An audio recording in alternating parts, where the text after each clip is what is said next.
lo que quiero decir es que yo divulgo no solo desde el tío que se empapa de papers, que estudia, que va a congresos, que va a ver a tíos que admira, que escucha podcasts, no, es desde el tío que alternaba la diarrea con el estreñimiento, que tenía dolor lumbar crónico, que no podía levantar los brazos por encima de su cabeza porque estaba todo el día en consulta tratando pacientes. La persona que yo, por ejemplo, Pedro, durante un montón de tiempo de mi vida no podría llevar una camiseta como la que tú tienes, negra, porque la caspa, la dermatitis que yo tenía, Pedro, me dejaba, y yo he estado siempre acomplejado por la caspa, por el pelo, por la cara siempre roja, por las costras de la psoriasis.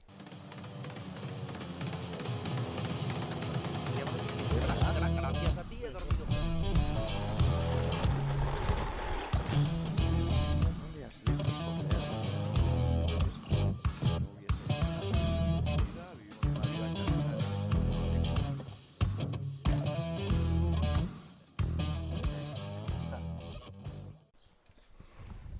Tres, dos, uno. Muy buenas a todos, soy Pedro Vivar, esto es Emotion Me y hoy tengo el placer de estar con una persona de la que he aprendido un montón de cosas, una persona que nos va a aterrizar conceptos que están en nuestro día a día para muchos de nosotros y que para otras personas van a ser la oportunidad de mejorar su salud. Tenemos a un experto en medicina integrativa, profesor en el máster de psiconeuroinmunología, una persona que se ha formado de forma internacional en la IFM, que nos hablará ahora de todo eso. También es escritor de éxito, ha escrito Hijos de la Adversidad, que es un libro que desde aquí recomiendo, que te va a ayudar de una forma muy sencillita a aterrizar conceptos que vas a encontrar también en este episodio y alguno más que no nos dará tiempo. Y sobre todo quiero agradecer a Antonio Valenzuela que esté aquí en Emotion Me. El agradecimiento es mío. Como ya te decía antes of the record, para mí ahora es una disonancia cognitiva muy potente porque yo he visualizado este momento muchas, muchas veces. Porque ya te lo he dicho, yo soy muy fan tuyo, muy seguidor de Emotion Me. Me he escuchado desde los primeros capítulos que grababas cuando te fuiste a la costa oeste con Alberto hasta el último. Y estar aquí hoy para mí es una cosa muy, muy guay. O sea que muchísimas gracias, Pedro. Wow, no me lo creo, no me lo creo y bueno, me parece una pasada. Yo quiero traer a Antonio, ¿vale? Se lo quiero contar aquí a la audiencia, porque a día de hoy, cosas que son pues muy antiguas, como por ejemplo pueden ser los baños de agua fría, la sauna, el ayuno, el ejercicio físico, entrenar la incomodidad, los fitoquímicos, que habrá personas que no sabrán lo que es, pero luego lo explicaremos. Y digamos, todo el contacto con los estresores se está demostrando que son cosas que no son negativas, sino que todo lo contrario, que nos pueden ayudar a mejorar nuestra salud. Y él en su libro lo aterriza con conceptos como antifragilidad y la hormesis. Pero quiero que nos hables un poquito de qué es todo esto y por qué es tan importante. Por qué le das tanta importancia a la hormesis? Bueno, ahí, mira, digamos, el mayor divulgador sobre hormesis, no me pregunté el nombre, no me acuerdo, pero su apellido es Calabrese. Calabrese tiene mogollón de estudios científicos sobre la hormesis. Y tiene un artículo que a mí me gusta mucho porque el título él lo denomina Construir escudos biológicos. Y creo que es una palabra súper, súper potente que te ejemplifica muy mucho lo que es la hormesis. Todos sabemos que o intuimos que la vida moderna afecta a nuestra salud. Vemos como cada vez más hay patologías que antaño eran raras. Enfermedades como el cáncer, como la diabetes, como la arteriosclerosis, como la obesidad. Fácil, vemos a lo mejor muchos divulgadores que hoy ponen fotos de las playas en los años 30 o los años 40 y ves que todas las personas estaban delgadas. Sin embargo, ahora el sobrepeso es algo muy, muy común. Te pueden decir, ¿no? Y es algo que muchas veces nos dicen, no, claro, es que el antaño, la vida ancestral, tú Antonio hablas de los cazadores recolectores y claro, es que esos tíos no podían desarrollar obesidad ni podían desarrollar cáncer porque no les daba tiempo, ¿no? Porque morían a los 30 años. Y eso es un error de concepto importante, porque si nosotros miramos, decimos la edad media de un Hadzabe o de un agro un pastor Mosi de Burkina Faso o alguien de la isla de Kitaba, decimos su vida media es 30 años. Pues sí es cierto que es 30 años, pero ¿por qué? porque hay mucha mortalidad infantil. Entonces, cuando hay un bebé que muere y hay un adulto que muere a los 80 años, cuando lo suman los dos, la edad media es 40. Pero no es cierto. Nosotros vemos como en las poblaciones ancestrales hay personas que llegan a vivir 70, 75, incluso 80 años. Y cuando tú miras a esas personas, Pedro, obesidad ni gota. Algo que, por ejemplo, se asocia mucho al aumento de la edad, que es la hipertensión arterial, ¿no? Se piensa que es normal que cuando vamos pasando años nuestra tensión arterial suba un poco y cuando, por ejemplo, vamos a consulta médico te dicen, lo normal es 12,8, pero tú tienes 14,10, pero bueno, es que ya tienes 50, 60 años. Y se confunde lo común con lo normal, porque si nos paramos a pensar, ¿qué sería lo lógico? Que con la edad tenemos menos movimiento, nuestros músculos tienen algo menos de tensión, la tensión arterial bajara. Y eso es lo que nosotros observamos, por ejemplo, en personas mayores de etnia cazadoras-recolectoras. ¿Y cuál es la mayor diferencia que tenemos con ellos, con nosotros? Y ya entro en el terreno de la hormesis. Es ese, que viven una vida humana. Y vivir una vida humana significa estar en contacto con estímulos en los que nuestros genes se forjaron. Es decir, cuando nosotros hablamos de hormesis, el término hormesis viene del griego antiguo y significa estímulo. Es estimular a nuestro cuerpo.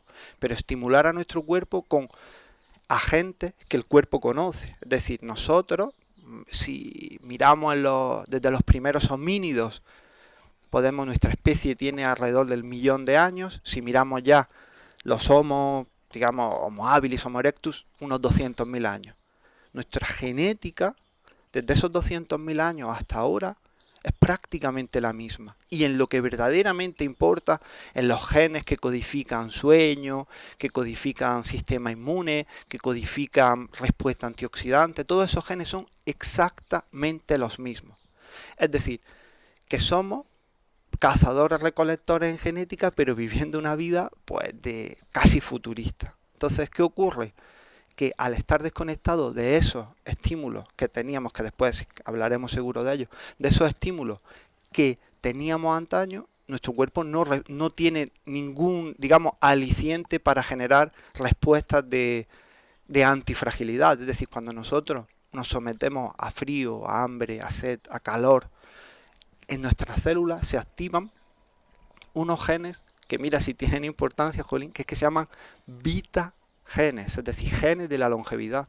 Que claro que se activa una maquinaria celular cuasi mágica. Es decir, se activan genes, por ejemplo, como NRF2, que activa sustancias tan potentes como el glutatión. Es decir, el glutatión, por ejemplo, es un suplemento.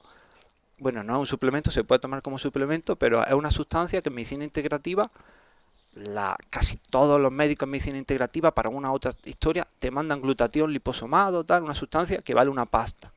Cuando tú te das una ducha de agua fría, tu cuerpo produce el propio glutatión, por ejemplo. O cuando te sometes a una sauna, tu cuerpo produce el propio glutatión. ¿Por qué? Porque son estímulos que son potentes, que nuestro cuerpo conoce y que sabe que son, entre comillas, peligrosos. Obviamente, si, por ejemplo, tú y yo nos vamos a darnos un paseo por la Antártida en calzoncillos, pues a lo mejor nuestra salud, a no ser que seamos Wim Hof, se resiente. Pero si te das una ducha de agua fría corta, potente, en un espacio controlado, no va a tener ningún problema. Mira, has dicho una cosa que las personas suelen confundirse, porque hace poco lo he visto, compartí un extracto de una entrevista que le hice a Rubens García, Emotion, Sí. y él comentaba un poco algo parecido, ¿no? Que antiguamente las personas no tenían duchas en casa, se bañaban en el río que estaba frío, o no tenían neveras y hacían ayuno no porque quisieran, sino porque no podían comer, o no había crema solar y la gente se ponía al sol, ¿no? Y la gente le decía, no, no, porque antes había mucha más mortalidad y la gente se moría antes. Pero claro, lo que no se está hablando es un tema que tú has mencionado, y es que esa vida media está teniendo en cuenta a la mortalidad infantil. Efectivamente. Y eso es un dato determinante, es que no es un dato así curioso y ya está, no, no, es un dato que determina que realmente lo que estaba marcando la diferencia es a la hora de tomar el extracto, ¿no? Si ese dato no se hubiera tomado, estaríamos encontrándonos que las personas eran muy funcionales. Efectivamente, mira, por ejemplo, hay investigadores como Kaplan o como Staffan Lindeberg que han investigado poblaciones de cazadores-recolectores y ven eso, que hay personas de 75, de 80 años. Mira, yo ahora me estoy también leyendo un libro que no me acuerdo del nombre, pero que es sobre poblaciones ancestrales del norte de América, lo que conocemos como los indios americanos. Pues ahí en ese libro hablan de que había los grandes sabios de las tribus indias americanas, para que la gente me entienda, había algunos que tenían hasta 80 y 85 años. Y es muy curioso porque en el libro los mismos indios hablan y que dicen que la salud de esos indios se vio totalmente mermada cuando llegaron los norteamericanos, los colonos, y empezaron a ponerlos en contacto con el whisky, con el pan y con el azúcar. Es súper curioso porque cuando tú lees los extractos de esas personas que cuentan su propia experiencia, hablan que el hombre blanco les trajo la enfermedad por la contaminación de la tierra, por el exceso de historias raras como el whisky, como alimentos como el azúcar, etcétera, etcétera, y que como los dientes de esas personas, de esos indios que nunca se habían caído, empezaban a caerse, cómo empezaban a estar obesos, cómo empezaban, muy importante, a ser vagos, decían, ya no quieren salir a cazar, ya no quieren salir a vivir su propia experiencia de lo que es la vida tradicional. Y es algo muy, muy curioso que cuando lo dices, jolín, ahí tienes la experiencia de primera mano. Wow, esto es muy, muy potente. Am, Antes, bueno, te he estado estudiando estas últimas semanas, además de ya lo que te venía por costumbre, y me ha encantado que has comentado una frase que me ha gustado mucho y es, la evolución es un proceso lento, pero la cultura avanza rápido. O sea, al final me gustaría que contaras qué influencia tiene nuestro sistema actual después de la revolución industrial. Al final, como tú has dicho, ¿no? O sea, a nivel genético a lo mejor no hemos cambiado tanto y nos está pasando un poco como con los indios, ¿no? O en To- muchas cosas. un poco, no un mucho. Ese es el ejemplo perfecto. Y él lo has dicho perfectamente. Hoy día nosotros, nuestra genética es la de los antiguos cazadores-recolectores. Con esto no quiero decir que tengamos que dejarlo, oye, que si alguien quiere, perfecto, si alguien de los que nos está escuchando quiere dejar toda la vida e irse a vivir al campo, mucho mejor. Pero que no digo que esto es para personas que lo dejen todo en su vida y se vayan a vivir al campo. No, te quiero decir, se trata de conocer, del saber, de saber cómo funciona nuestro cuerpo, intentar en la vida que hoy tenemos utilizar las herramientas que están a nuestro alcance.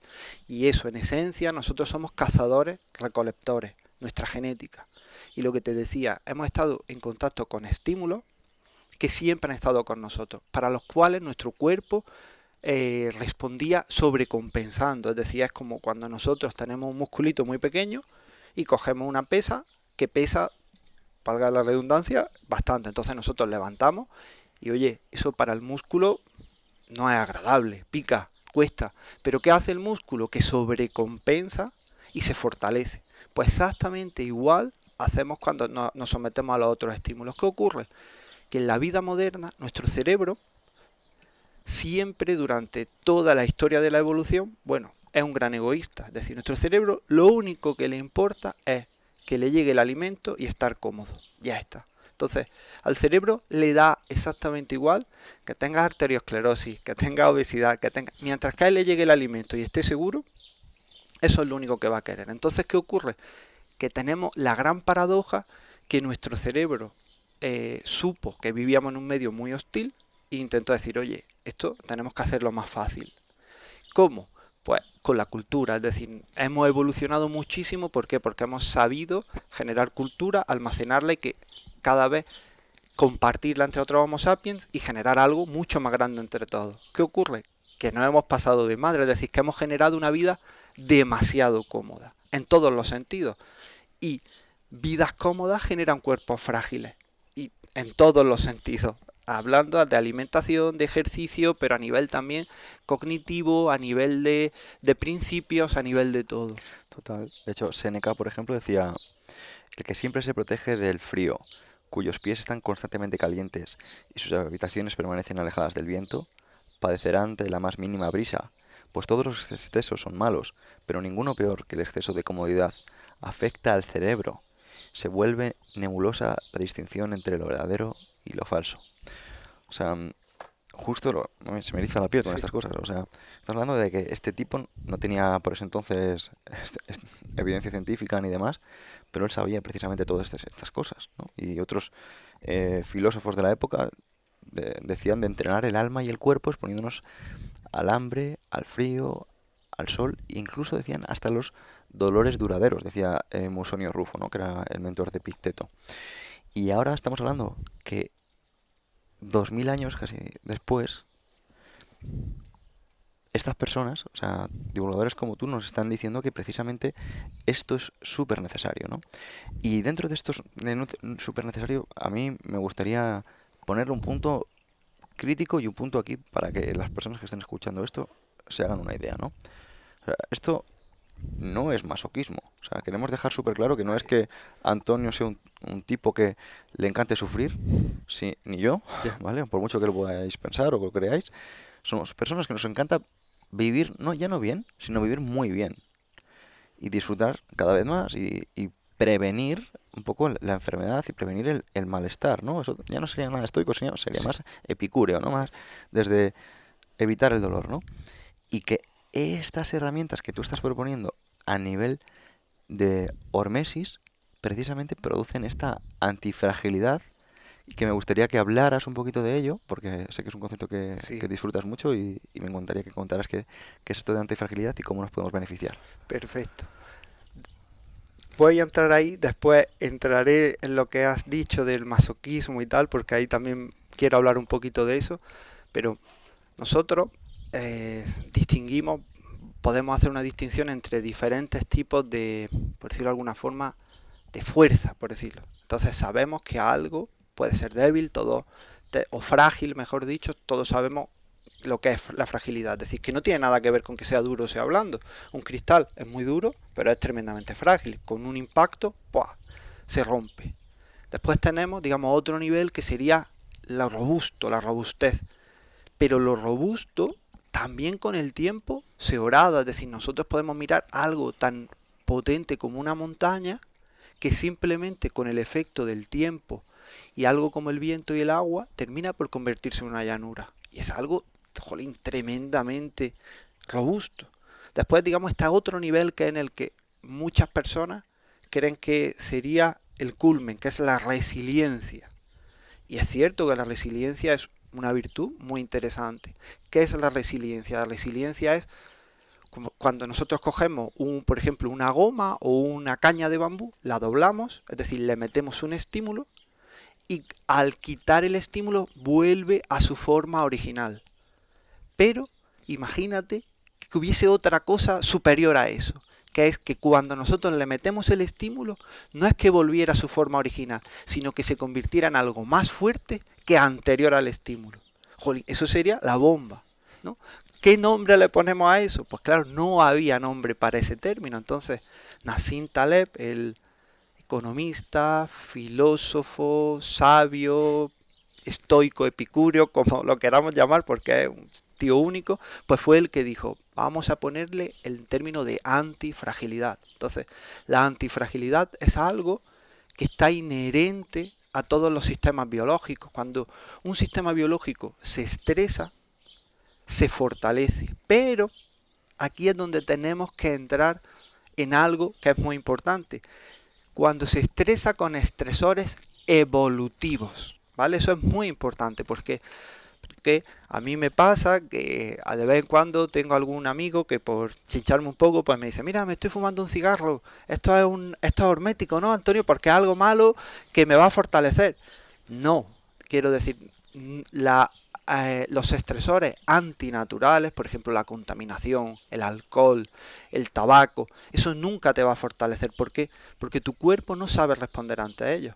Pero cuando nosotros damos estresores que nuestro cuerpo conoce, es cuando se activan esos genes.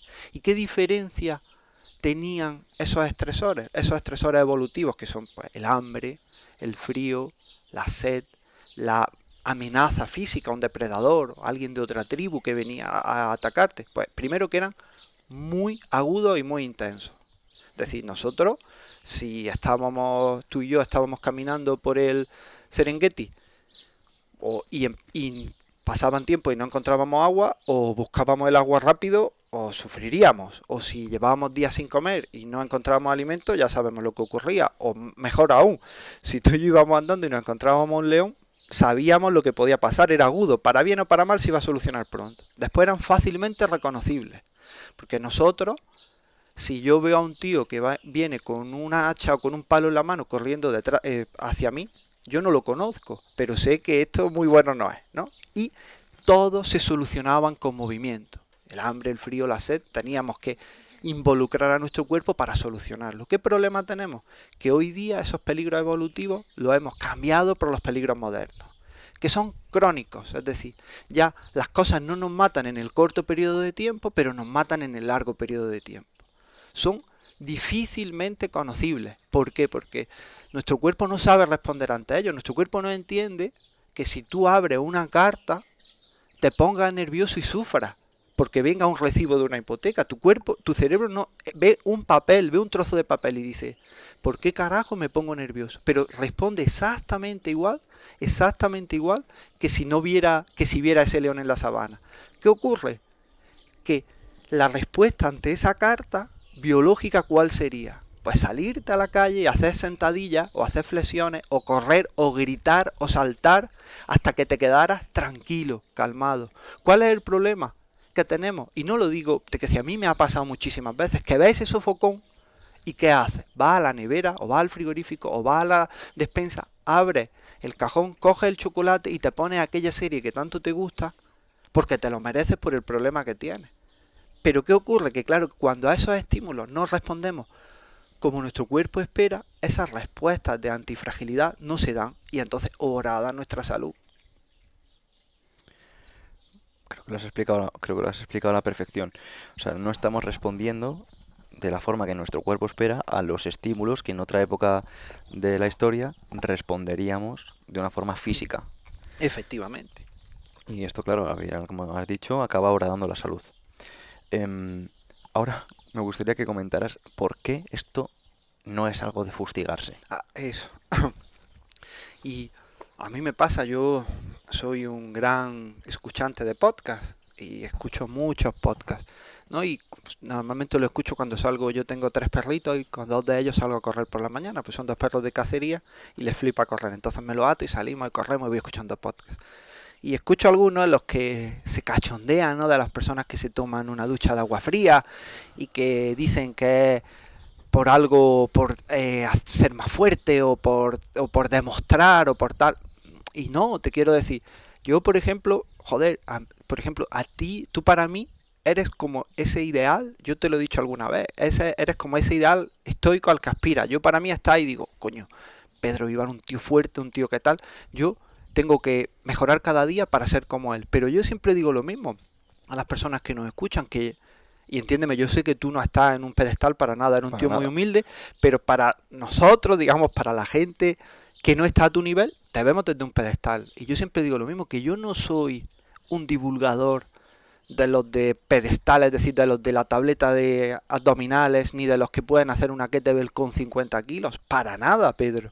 Yo soy un tío súper normal en cuanto a fuerza física, al contrario, es decir, que yo, mi motivación hacia la vida saludable no fue el rendimiento, sino fue el dolor. Es decir, yo era, Pedro, una persona que tenía, bueno, dolores con 35 años, yo me sentía como un viejo, es decir, yo he tenido problemas, yo siempre digo la misma coña, que mis padres me hicieron con todo el cariño del mundo, pero no les salió muy bien el apaño. Entonces mi genética no es una genética muy privilegiada. Además, yo soy muy friki, me he hecho hasta un test genético y he visto por algunos polimorfismos que tengo en mi cuerpo que, por ejemplo, codifican, tengo un gen que es una gran putada, que es el gen FTO, que es el gen el que codifica para la obesidad mórbida y para la depresión mayor. Es decir, ese gen lo tengo. Pues yo te veo de puta madre.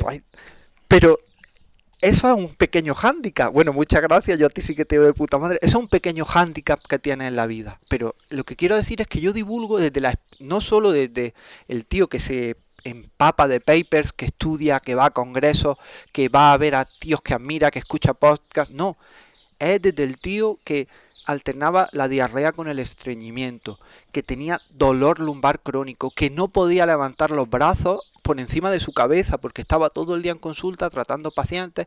La persona que yo, por ejemplo, Pedro, durante un montón de tiempo de mi vida no podría llevar una camiseta como la que tú tienes, negra, porque la caspa, la dermatitis que yo tenía, Pedro, me dejaba, y yo he estado siempre acomplejado por la caspa, por el pelo, por la cara siempre roja, por las costras de la psoriasis, siempre, es decir, y eso no cambió.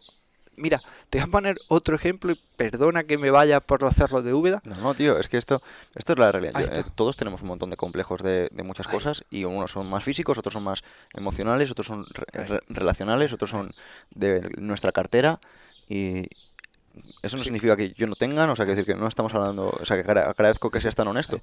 Pero, verás, tú sabes, uno de los grandes motivadores que a mí me llevó a decir, joder, tengo que estudiar y tengo que aprender y tengo que ver qué carajo pasa con mi cuerpo porque nadie me va a sacar de este hoyo si no me saco yo. Pues fue lo siguiente, mira, yo vengo de una familia bastante humilde, mis padres, a mí nunca me ha faltado nada, pero mis padres son súper trabajadores y mi madre me veía tan acomplejado por el tema de la caspa y de la piel tan descamada que me dice, mira Antonio, te he cogido cita con el mejor eh, dermatólogo de Granada. Y digo, vale, perfecto, mamá. Vamos, ahí yo iba, Pedro, súper contento. Iba de estas veces que iba emocionado. Digo, coño, este tío, que es la máquina, me va a sacar de este problema. Llegamos allí, me siento y yo le digo al doctor, antes de que empezara a hablarme, mire, doctor, yo solo le voy a decir una cosa, y es que desde toda mi vida he estado yendo de médico en médico, si es cierto que por la seguridad social, y siempre me han mandado lo mismo, que era un champú y crema de corticoides para la cara. Y nunca me ha valido, me valía la primera semana, las 2 primeras semanas, pero después volvía a lo de antes. Yo quería preguntarle si hay algo, pues no sé, algún alimento, algo que me esté sentando mal, yo desde mi desconocimiento, que pueda tener que ver algún tipo de, yo que sé, de suplemento, algo que yo... Y llego allí y él ni me miró a la cara, Pedro. Dijo, ah, sí, sí, tal. Me miró 2 segundos y dije, ah, vale, tal. Me apuntó en un papelito, me dio el papel, ¿sabes qué me mandó? Pero justo lo contrario que... Un champú y una crema de corticoides, según él, de última generación, de lo que quieras, tal. Yo me acuerdo del dineral que pagó mi madre por aquella consulta y yo salir de allí con el mismo papel, perdón con la expresión, de mierda, que me habían dado una y otra vez, yo, de ir a endocrinos, porque yo, por historias que ya teníamos para otro podcast, pero yo tuve una obesidad mórbida de pequeño brutal, que vino por una historia de esa mezcla de esa genética con un tratamiento con antibióticos que desembocó en un hipotiroidismo. Pedro, ir de, de, de endocrino a endocrino y que todos sacaran la misma dieta de cajón del este, de que te la pusieran encima y que no te hicieran caso. De, de ser, por ejemplo, el niño que el profesor, mira, yo ahora cuando hemos estado, para las personas que nos están escuchando, que nos están viendo, antes de grabar esto, con Pedro he estado ahí enseñándome un poco de la guata, de la cuerda está tan guay que tiene. Yo le he dicho, Pedro, yo soy súper torpe. Y me dice, no te preocupes que lo vas a hacer tal y cual. Pues a mí tú sabes de lo que me ha venido a la cabeza. Digo, hostia, si yo te hubiera tenido a ti en mi infancia, mi vida hubiese sido totalmente diferente, porque yo, mis recuerdos de la educación física, ¿sabes cuáles son? No. Los del profesor diciéndome, todo, yendo a dar la voltereta y diciéndome, Antonio, tú no te preocupes. ¿Tú sabes la primera voltereta, Pedro, que yo hice en mi vida? Tío, en octavo de EGB. Porque el profesor que estaba en octavo de EGB, me cogió y me dijo, no te preocupes, ponte. Y él se puso allí y me ayudó a hacer la voltereta. Claro, como estaba gordito, estaba con sobrepeso, pues todos pasaban de mí. Entonces, esa historia ha sido lo que a mí me llevó a evolucionar, a investigar, a ver, a hacer. Entonces yo, cuando los pacientes me dicen, Antonio, es que, tío, ¿tú cómo tienes la voluntad de darte una ducha de agua fría o de ponerte a estirar por las noches o de ponerte a salir a correr con tus perritos en ayunas? Le digo, es que es muy fácil.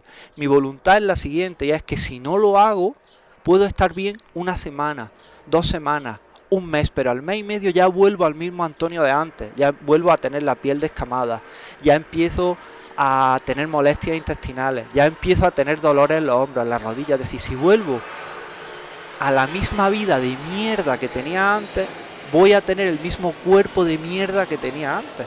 Entonces no es algo por demostrar ni por tal, no, son cosas que están inherentes a nuestro cuerpo, que nuestro cuerpo las espera, que las necesita, que si nosotros no le hablamos a nuestros genes, a nuestro cuerpo el idioma que entiende, nuestro cuerpo no puede responder. Mira, por ejemplo, y esto también lo hilo y perdona si me voy y tal, la importancia que también tiene tener a un círculo de personas y hablar el idioma que comprendan. Mira, yo por ejemplo, el otro día estaba escuchando algo que me marcó y vieron unos científicos, vieron a una ballena jorobada que estaba sola y que ya estaba bastante mayor. Las jorobadas son bastante sociales y siempre estaba sola. Y la estudiaron y llegaron a la conclusión de que esa ballena estaba sola porque tenía una anormalidad en su aparato de fonación de ultrasonido y entonces cantaba en una vibración que el resto de ballenas no podían escuchar, Pedro. Entonces estaba sola en un océano cantando, buscando a esas ballenas que eran como ella y no las encontraba simplemente porque no hablaba el idioma que ellas entendían. Pues eso es lo que le pasa muchas veces a nuestro cuerpo. Nuestro cuerpo nos está diciendo, joder, muévete, date una ducha de agua fría, siente estímulo, es decir, entra en tu cuerpo, es decir, sal ya de esa cabeza y entra en tu cuerpo. Y como no lo escuchamos, vamos siempre hacia la solución fácil, pues es como estamos, te quiero decir. Con ya no solo obesidad ni tal, da igual, te quiero decir, tener 5 kilos más, 5 kilos menos. No es el tema de tener esos kilos, es el impacto metabólico, cómo responde nuestro cuerpo, la salud que tenemos. Eso es lo que verdaderamente importa. Y eso es donde estamos jodidos. Mira, yo me quedo una cosa que has comentado, no lo has dicho así, pero yo lo interpreto así, y es que las personas no actúan como quieren, actúan como ellas son. O sea, al final podemos tener la voluntad, ¿no? De querer comer mejor, de querer hacer deporte, de querer hacer ciertas cosas o ponernos a ciertos estímulos, pero si nosotros no tenemos ese chip en la cabeza o no tenemos el ambiente o no tenemos ciertas cosas, va a ser muy difícil hacerlo, ¿no? Y eso es al final por nuestro cerebro. Sí, totalmente. Me gustaría porque esto nosotros lo desarrollamos en PNM y sí que hemos cogido muchas de las cosas que hacéis vosotros en la PNI. Tengo aquí hacer un guiño a Santiago Recondo, que es alumno del máster, bueno, ya lo terminó. Y me encantaría que lo explicaras tú, que explicaras cómo al final no es, no, yo quiero hacer esto, pero me cuesta mucho, y que explicaras por qué no se puede hacer. Vale, perfecto. Es decir, todos tenemos un cableado. Es decir, todos tenemos una tendencia, ¿no? La cabra siempre tira al monte, ¿no? Entonces, lo que es importante es que conociendo esos límites dentro de nuestra naturaleza, intentemos, digamos, movernos hacia el beneficio. Mira, por ejemplo, yo siempre haciendo una analogía que yo sé que a ti te gusta mucho, el mundo clásico griego. Por ejemplo, tú eres de Esparta y eres de Esparta, eres un espartano. Y tú y yo, digamos que vamos buscando lo mismo, pero yo soy más de Atenas, yo soy más un ateniense. Yo siempre me he sentido más cómodo en los libros que con las personas. Es decir, siempre me he sentido más cómodo en mi casa leyendo o en la biblioteca leyendo que en el campo de fútbol jugando. ¿Qué ocurre? Pues que tú eres un espartano que estás transitando hacia Atenas y vaya si estás transitando hacia Atenas. Tú ya digamos que eres espartano ateniense. Es decir, yo todavía intento moverme hacia ese espartano. ¿Qué ocurre? Que aquí importa mucho nuestros primeros años de vida. Es decir, yo hago mucho hincapié con esto a las personas que nos están escuchando que tengan críos y crías, que es muy importante cómo educamos a nuestros hijos, cómo lo hacemos que se relacionen con el mundo. Los miedos, por favor, papás, mamás, no pongáis vuestros miedos en el cuerpo de vuestros hijos. No sembréis la semilla de la desconfianza, no sembréis la semilla del temor, de la fragilidad en vuestros hijos. ¿Por qué? Porque al final es lo que yo te decía, cuando nosotros somos pequeños, somos una esponja. Entonces, como decía tu invitada, es que no me acuerdo ahora el nombre, pero me voló la Mariana cabeza. Fresnedo. Efectivamente, me voló la cabeza cuando decía que somos eh, niños pequeños pilotando cuerpos adultos. Y es que, joder, es que cuando lo escuché digo, madre mía, esa frase es brutal. Y eso es cierto, es decir, mira, yo por ejemplo de pequeño, yo me crié con una madre, que mis padres emigraron. Y cuando mi madre, yo me crié con mi abuela, cuando mi madre volvió, pues ella lo hizo lo mejor que pudo con lo que tenía. Tuvieron que ir, gracias a eso tuvimos la casa que tenemos, la vida que tenemos. Pero claro, mi madre vino como ahora tengo que proteger a Antonio todo el tiempo que no lo he protegido. Entonces yo me crié súper protegido en el sentido en el que yo iba a salir a la calle y mi madre, Antonio, ten cuidado, tú juega ahí, pero yo te voy a estar viendo desde aquí. Y mamá, me han dicho que voy a ir a jugar que puedo ir a jugar al fútbol. Y si te compro el libro que tanto, pues si me compras el libro me quedo aquí leyéndolo y no voy y tal. Entonces, claro, poco a poco mi cerebro se fue cableando hacia más la serotonina, es decir, hacia esa pulsión corporal de hombro hacia adelante, de replegado hacia adentro, muy introvertido, digamos, con más fobia social, más pues, lo que había entrenado en esos primeros años de vida. Entonces, claro, yo cuando te veo a ti, por ejemplo, cuando veía a Isra Bravo hablando, cuando veo esos pechos bien sacados hacia adelante, ese, digamos, ese cuerpo, esa actitud de ir hacia adelante, ese cerebro dopaminérgico, ese cerebro que se ha fraguado en parte en esos primeros años de vida, de esas relaciones sociales, esto, yo lo voy a hacer porque puedo, tal. Entonces, claro, es algo muy potente. Entonces, eso es muy importante porque cuando nosotros entramos, y tú en eso eres un gran profesor, te lo digo de verdad, yo, los 2 minutos que hemos estado ahí, digo, joder, es que Pedro es un gran profesor, porque yo te he visto, yo estoy seguro que si estuviese dándole clase, por ejemplo, a Josué o a Uri, no le estaría hablando con el mismo bonding que me hablaba a mí, con esa confianza, le estaría diciendo, venga cabrón, otra más, tírale, tal, porque tú sabes cómo esa persona va a responder, porque tú sabes que si a mí me atacas, entre comillas, a lo mejor me escondo todavía más. Necesitas darme esa confianza para que yo salga.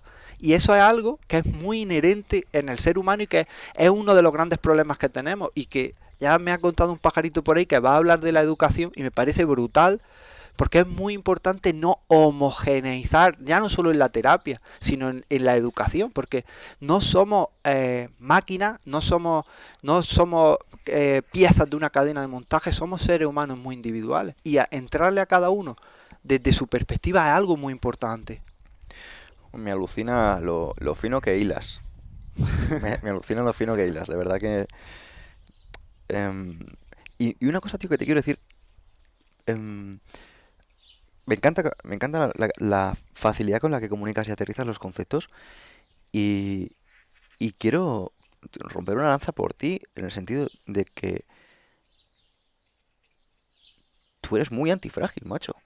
O sea, tú eres muy antifrágil. Yo me considero una persona antifrágil y tal, y sin embargo, yo veo lo mismo en ti. O sea, al final, yo no he tenido enfermedades autoinmunes. Yo no he tenido problemas graves de inflamatorios, ni, ni he tenido esas circunstancias que tú estás contando. Y eso me ha permitido, pues, que mi punto de partida fuera cero y avanzar a partir de cero. Pero tu punto de partida era, por ejemplo, -3. O menos 5. Entonces, a la hora de escalar, no es lo mismo escalar desde -3 que escalar desde cero. De la misma manera que si alguien es un prodigio genético, a lo mejor escala directamente desde 15, ¿no? Y de ahí en adelante, ¿no? Y esto es un poco, pues imagínate cuando abres una red social, la facilidad que tienes de crecer cuando tienes, me lo invento, 50.000 seguidores, a cuando escalas cuando tienes 5 seguidores, que es mucho más Sí. complicado, ¿no? Entonces, en tu caso, tío, hay un nivel que me gustaría que, bueno, que yo creo que has aterrizado muy bien, y es tus circunstancias personales.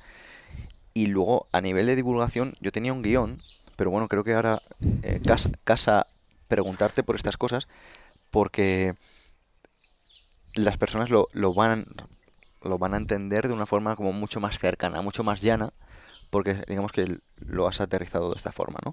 Y es que hay un montón de problemas muy cotidianos acerca de lo que de lo que tú has experimentado y lo que tú has vivido. Y me gustaría que lo desarrollaras en el punto de cómo funcionan las enfermedades autoinmunes, por qué nuestro cuerpo provoca, imagínate, ciertas cosas, y cómo nosotros tenemos el poder de cambiar esa epigenética a través de nuestras acciones y a partir de ahí introducir estas acciones. Perfecto, claro que sí. Lo, aquí tendríamos que, digamos, hay dos supersistemas en nuestro organismo. Uno, el cerebro, y otro, el sistema inmune. Y los dos durante toda la historia de la evolución se han apañado para sacarnos las castañas del fuego. Es decir, el cerebro mandando al músculo movimiento y mandando, porque es algo muy importante, es decir, tenemos que todos saber que hoy día somos menos inteligentes que antaño. La carga cognitiva que hoy día tenemos es mucho menor que la que teníamos antaño. Y yo esto, mira, con mi cuñado, y ya voy a lo que me dice, pero solo te lo voy a hilar esto porque si no, es que si no lo suelto, reviento. Pero con mi cuñado yo el otro día tenía una discusión tal, y hablábamos porque me decía, Antonio, es que eso no es verdad, tío, hoy somos mucho más inteligentes que antes, mira meta, o mira tal, o mira cual. Y yo le decía, a ver, dos cosas. Primero, tenemos ordenadores que hacen la mayor parte de los cálculos que nosotros queremos hacer, porque tú a mí me pides ahora que yo haga una derivada, y es que ni me acuerdo. Y segundo, nos apoyamos en el conocimiento de las otras personas, es decir, nuestra carga cognitiva es baja comparada con la de antaño, porque tío, tú imagínate la capacidad que tienes que tener cognitiva para con unos palos hacerte una choza. Párate a pensar, o cogiendo una piedra, tú imagínate si tu cerebro tiene que trabajar para pegarle con otra piedra hasta convertirla en una lanza. O llegar a un pueblo de Extremadura sin un GPS. Ahí está, efectivamente. Entonces, esos retos cognitivos son súper potentes y son necesarios para estar ahí. Pero bueno, de eso podemos hablar después, lo que decía. Entonces, nosotros tenemos un sistema inmune que es el que nos ha sacado de las castañas del fuego durante toda nuestra vida. ¿Y cuál es la respuesta inmune por excelencia? La respuesta, digamos, automática por defecto, la inflamación. La inflamación es algo que nos ha salvado durante toda la historia de nuestra evolución. Nosotros nos dábamos un golpe en una rodilla y si no llegaba una inflamación a esa rodilla, no iban a llegar las sustancias necesarias para curar esa lesión. Por lo tanto, íbamos a estar cojos y no íbamos a morir porque no íbamos a poder encontrar alimento. Si nosotros entraba en nuestro cuerpo una bacteria, teníamos que generar una respuesta inflamatoria brutal para acabar con esa bacteria, aniquilar esa bacteria para poder sobrevivir. Vale. ¿Qué ocurre? Que la vida moderna nos ha metido otra serie de estímulos para los cuales nuestro sistema inmune no tiene ni idea de qué carajo hacer. Es decir, por ejemplo, cuando nosotros limpiamos, por ejemplo, nuestro coche, vamos a poner, tenemos nuestro coche, ¿no? Y decimos, ¡buah! Lo voy a dejar limpito todo el salpicadero. Y cogemos el limpia salpicadero y lo hacemos y decimos, qué bien huele, qué limpito está el coche. Eso es tolueno, lo que tiene. Ese olor es tolueno. Cuando ese tolueno tú lo hueles, entra en tu cuerpo, el sistema inmune no ha estado nunca en la historia de su evolución con el tolueno. Entonces, ¿qué hace el sistema inmune? Cuando el tolueno entra en nuestro cuerpo, y me ha venido esto, como me podría haber venido otra historia, el sistema inmune tiene como un libro de instrucciones que dice, a ver, esto no es esto no es. Dice, ¿qué coño es esto? Pues como no sé lo que es, ante la duda, ¿qué hago? Lo ataco. ¿Qué ocurre? Por ejemplo, cuando nosotros comemos un alimento que está bañado en pesticidas, esos pesticidas entran en nuestro cuerpo. ¿Qué hace nuestro sistema inmune? Dice, esto yo no sé lo que es, ante la duda, ¿qué voy a hacer? Lo ataco. Contaminación ambiental, exactamente lo mismo, ante la duda, lo ataco. Derrota social, cuando te sientes aislado, y esto es algo que y es una cosa muy potente, y ahora lo vamos a hablar un poco de por qué la soledad o la derrota social, el sentirnos solos entre multitudes, es tan tóxico para nuestro cuerpo. Y las personas que nos escuchan lo van a entender. Cuando nosotros estamos en multitud, es decir, estamos en una sociedad con muchas personas y en una sociedad muy, digamos, muy aséptica, hay muy pocas bacterias, ¿no? Pues limpiamos, tal, perfecto. Pero sí hay un vector de transmisión que se comunica muy fácilmente, que son los virus, ¿no? Los virus necesitan, las infecciones víricas hasta hace 50.000 años eran tremendamente extrañas. ¿Por qué? Porque necesitábamos de personas que por el contacto persona a persona se transmitieran esos virus, ¿no? Entonces los virus son patologías de sociedad. Las infecciones, las heridas, son patologías de soledad.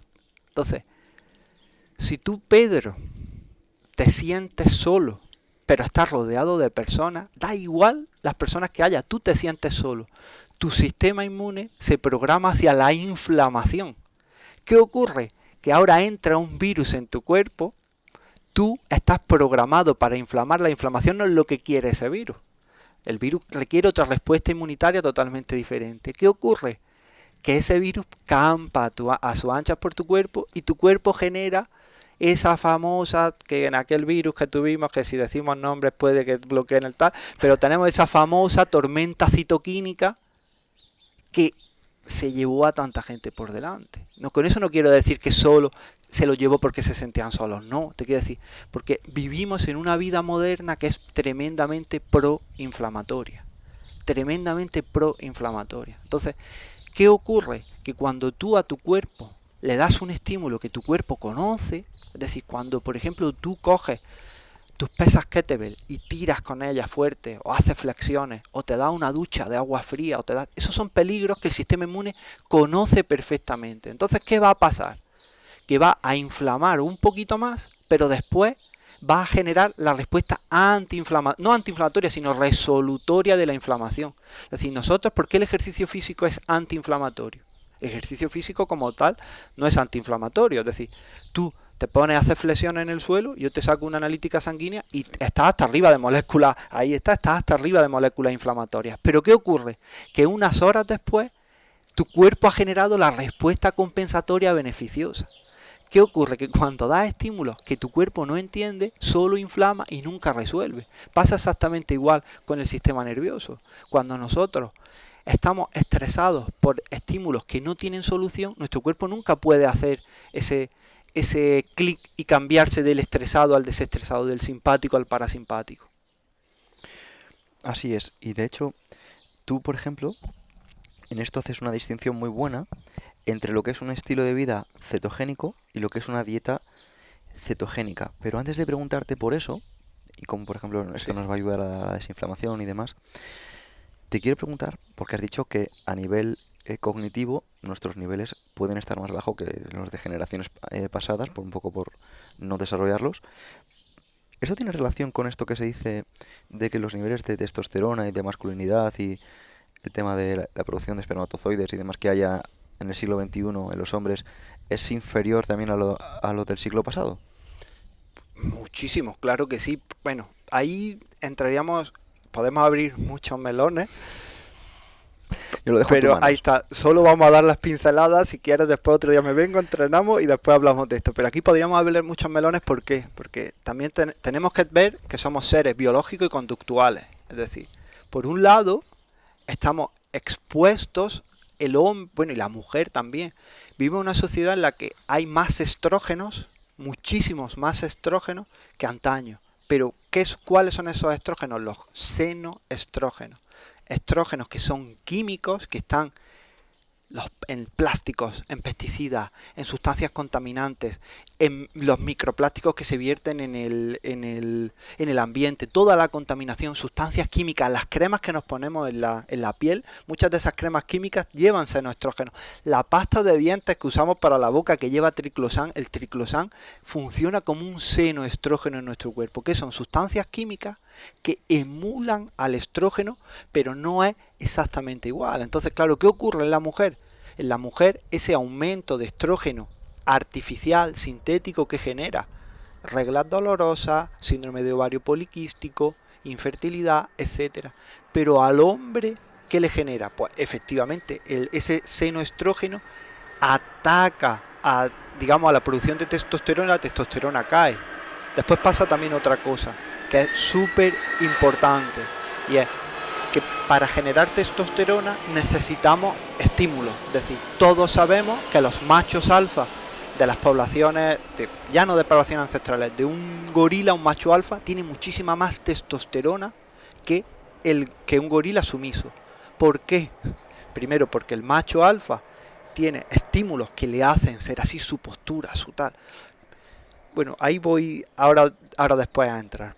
Voy a otro que la gente lo va a aterrizar todavía más, después vamos al conductual. Algo que, por ejemplo, también tenemos es una enzima que se llama aromatasa. La aromatasa es una enzima que convierte la testosterona en estrógenos. ¿Dónde está esa enzima? ¿Qué tejidos la expresan? La grasa. Entonces, claro, cuando tenemos exceso de grasa corporal, el hombre produce testosterona, pero esa testosterona, cuando entra en la grasa, se convierte en estrógeno. ¿Qué ocurre? Que aquí, si vamos a un perfil de medicina integrativa, pues yo te podría decir, Pedro, tío, hay suplementos, por ejemplo, como, bueno, el brócoli es bastante interesante para bajar la aromatasa. Hay sustancias en el brócoli como el indol 3-carbinol, sulforafano, el isotiocianato de alilo. Tenemos otras sustancias presentes, por ejemplo, en el té verde, que reducen la aromatasa. Pero claro, pero eso es tapar, digamos, una fisura en el Titanic que se está perdiendo agua con una tirita. Es decir, ¿qué tenemos que hacer? Darle el estímulo para que genere testosterona, que es ejercicio de fuerza, y bajar esa grasa corporal, por ejemplo. Y después lo tercero, que es lo conductual. Es decir, nosotros, uno de los éxitos evolutivos que hemos tenido ha sido el autodomesticarnos. Es decir, nosotros, si miramos nuestro cerebro, la analogía sería gorila Homo sapiens, para que nos hagamos una idea, sería la misma analogía que lobo perro, exactamente igual. Es decir, Y dentro de perro, Carlino, luego ahí después. ahí está, efectivamente. Entonces nosotros ya per se tenemos una tendencia a la autodomesticación, es decir, nosotros, la evolución del Homo sapiens, ¿cuál ha sido? Morro, ya no tenemos morro, es decir, tenemos caras más pequeñitas, hemos ido, cuanto más, digamos, tendemos a ser seres sumisos en una sociedad, pues tendemos a ir a formas que son más amigables, formas redonditas, caras redonditas, posturas sumisas, es decir, manejables. ¿Y eso qué hace? ¿Qué le hace la testosterona? Pues claro, que se baja. ¿Por qué? Porque es lo normal en ese ambiente de sumisión. Es que es lo normal, te quiero decir. ¿Qué necesitamos cuando, si por ejemplo estamos en una manada de gorilas, el macho alfa, el que tiene la testosterona por las nubes, todos los demás están bajos? ¿Qué ocurre cuando hay dos de abajo que suben testosterona? Que se genera el conflicto. Entonces, claro, tener pensamientos, tener conductas sumisas también destroza la testosterona. Madre mía, esto da para título de podcast, madre mía. Una cosa, Antonio, porque esto yo lo leí ya hace tiempo y me gustaría que me hablaras porque me acaba de encajar en lo que acabas de mencionar de la aromatasa. Y es que en un proceso de pérdida de grasa es más fácil perder más grasa cuanto menos grasa tienes. Y puede ser exactamente porque al final estamos metiendo en la ecuación a la testosterona. Efectivamente, claro, además también lo que aquí ocurre es que, y lo hilo con lo del estilo de vida cetogénico, lo ideal, la gran paradoja que hoy día tenemos es que tenemos poblaciones con un exceso de grasa en su cuerpo que no pueden usar la grasa como combustible. Y eso es una paradoja y una tremenda putada. ¿Por qué? Porque hay una persona con sobrepeso, es una persona que tiene en su cuerpo cientos de miles de calorías, pero que no puede tirar de ellas. Entonces, ¿qué le ocurre? Pues que cada 2 por 3 tiene hambre. ¿Por qué? Porque no puede usar las reservas de grasa. Es decir, tú puedes tener, no sé el porcentaje que puedes tener ahora mismo de grasa corporal, un 7, un 8, Un 10, supongo. un 10, vale. 10, sí. Un 10%. Pero es grasa que cuando tú estás en ayuno, tiras de esa grasa. Una persona con sobrepeso que vive en un estado que es glucodependiente, es decir, que tiene los niveles de insulina muy altos, que su alimentación está más basada en hidrato de carbono, tiene la paradoja de que no puede usar su grasa como combustible. Entonces, esa grasa, digamos que está desconectada del circuito energético. Entonces, ¿qué ocurre? Que claro, que tú pones a una persona con sobrepeso al principio una dieta y va a perder peso, pero ¿de dónde pierde el peso? Del músculo que destruye.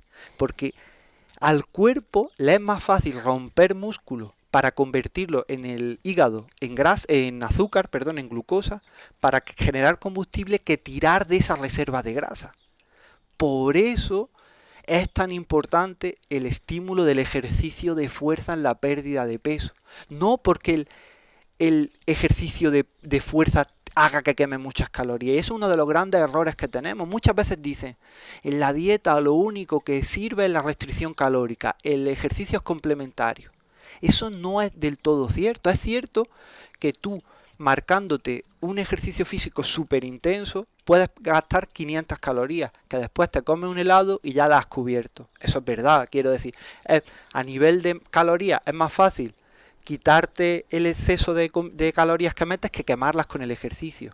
Pero lo que ocurre es que cuando tú metes en la ecuación el ejercicio de fuerza, si estás dando el drive, si estás enseñando a tu cuerpo a que tire de sus reservas. Y eso es lo que ocurre cuando yo te decía, cuando hablábamos del estilo de vida cetogénico. Mira, por ejemplo, Michael Phelps, el famoso nadador que todo el mundo conoce, el tío era capaz de meterse una pizza familiar. Después le tomaban una muestra de sangre, no sé exactamente el tiempo, si era 1 hora, 2 horas, y el tío estaba marcando 3 milimoles de butirato en sangre, es decir, el tío estaba en cetosis. Cuando hay personas que tienen una rigidez metabólica tan grande que se comen una zanahoria y ya salen de la cetosis. ¿Por qué? Porque al final, ¿qué significa cetosis? Porque muchas veces hablamos de cetosis pero no tenemos claro el concepto.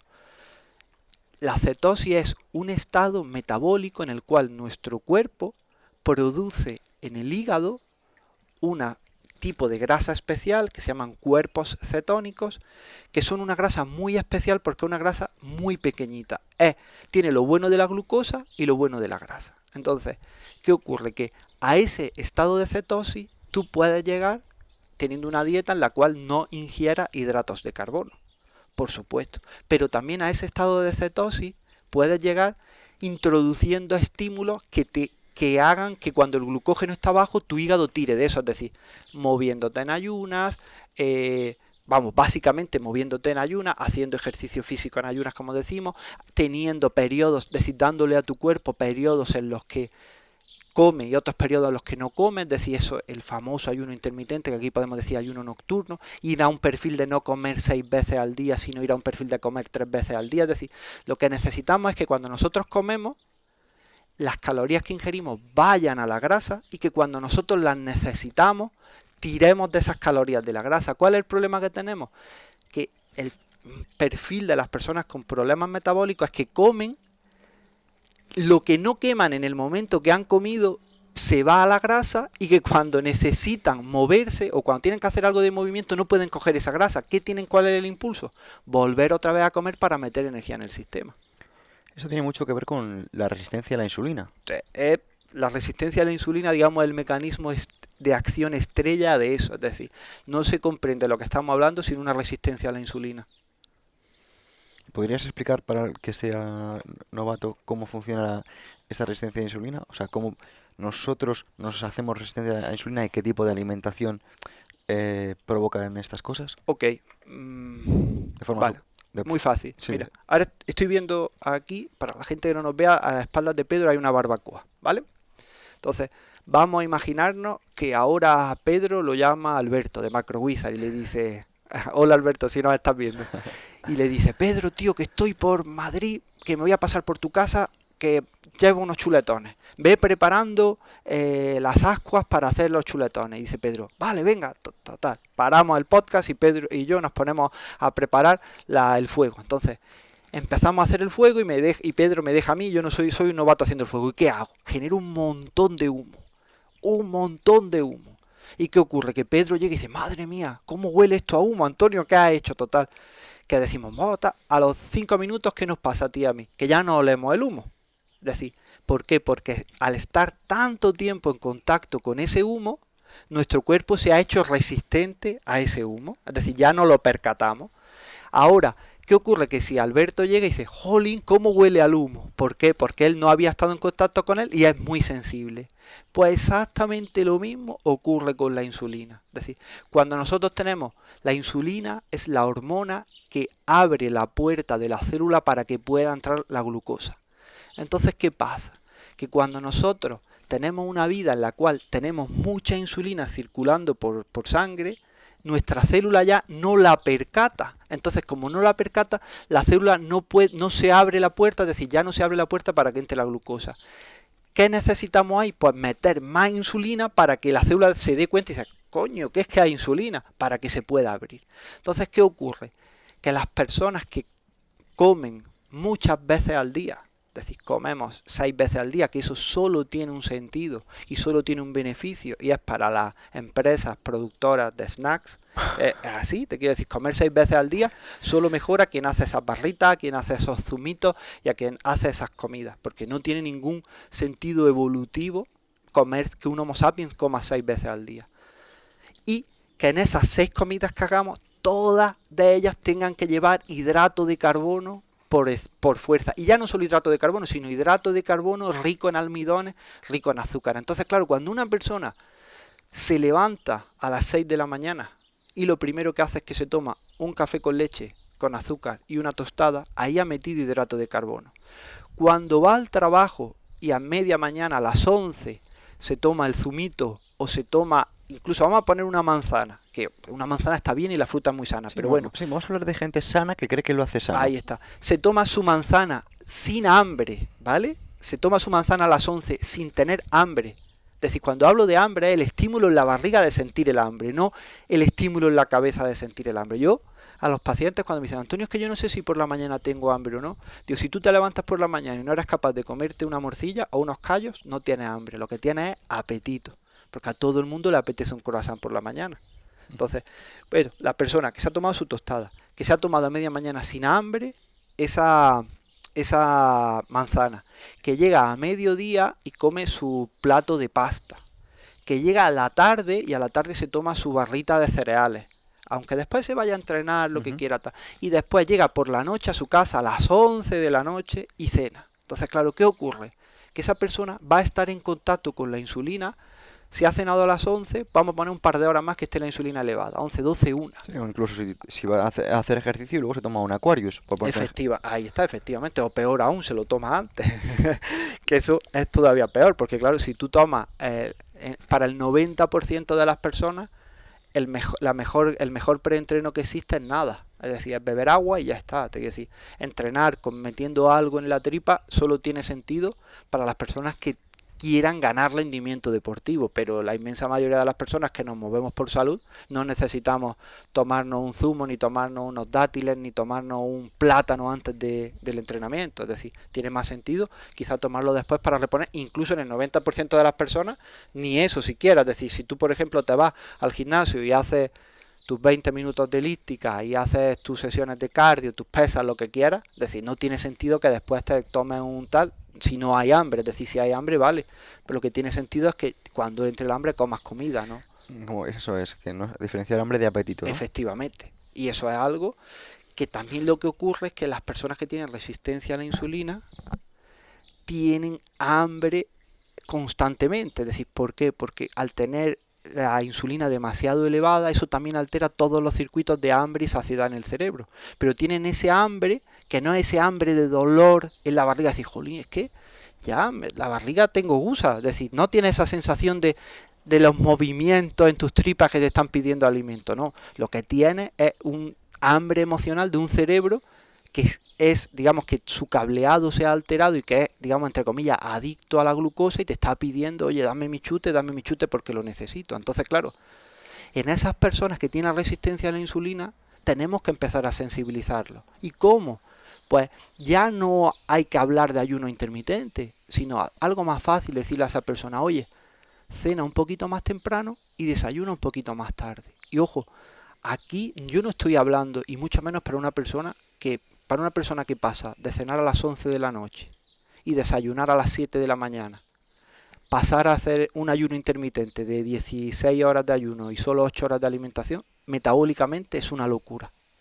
¿Por qué? Porque es lo mismo que si tú a mí ahora me metes aquí, que no he cogido una maza de las tuyas en la vida y me das la maza de Thor. Y me dices, venga Antonio, vamos a... Me matas. Te quiero decir, voy a salir con el hombro roto. Entonces, para una persona que no ha hecho nunca ayuno, por empezar con un ayuno, incluso primero empezar a respetar esas 8 horas desde la cena hasta el desayuno, después ir a 10 horas, después ir a 12, entre 12 y 13 horas, ya es cuando se empiezan a producir en el cuerpo, se empiezan a estimular y a aparecer en el cuerpo esas respuestas de hormesia. Entonces, y eso es fácil. ¿Por qué? Porque una persona, vamos a poner que estamos en España y que no somos estoicos y que tenemos la vida que tenemos. Una persona que termina de desayunar, de cenar a las 10:30 de la noche, ¿vale? Que ya es una hora, te quiero decir, ningún artículo científico va a ver que eso sea saludable, pero bueno, si has cenado a las 10:30 de la noche, pues ¿qué es lo lógico? Pues que hasta las 11:30 de la mañana no ingiera calorías. Es algo muy fácil, es te levantas por la mañana